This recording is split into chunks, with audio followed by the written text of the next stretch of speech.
For the prophetical gifts remain with us, even to the present time. And hence you ought to understand that the gifts formerly among your nation have been transferred to us. And just as there were false prophets contemporaneous with your holy prophets, so are there now many false teachers among us, of whom our Lord forewarned us to beware. So that in no respect are we deficient, since we know that he foreknew all that would happen to us after his resurrection from the dead and ascension to heaven. For he said we would be put to death and hated for his name's sake, and that many false prophets and false Christs would appear in his name and deceive many. And so has it come about.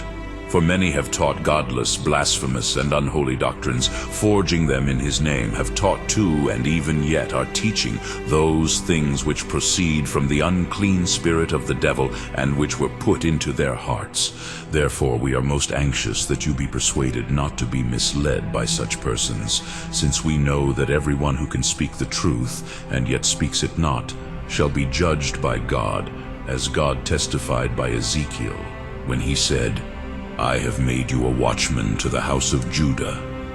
If the sinner sin, and you warn him not, he himself shall die in his sin, but his blood will I require at your hand. But if you warn him, you shall be innocent. And on this account we are, through fear, very earnest in desiring to converse with men according to the Scriptures, but not from love of money or of glory or of pleasure. For no man can convict us of any of these vices. No more do we wish to live like the rulers of your people, whom God reproaches when he says, your rulers are companions of thieves, lovers of bribes, followers of the rewards.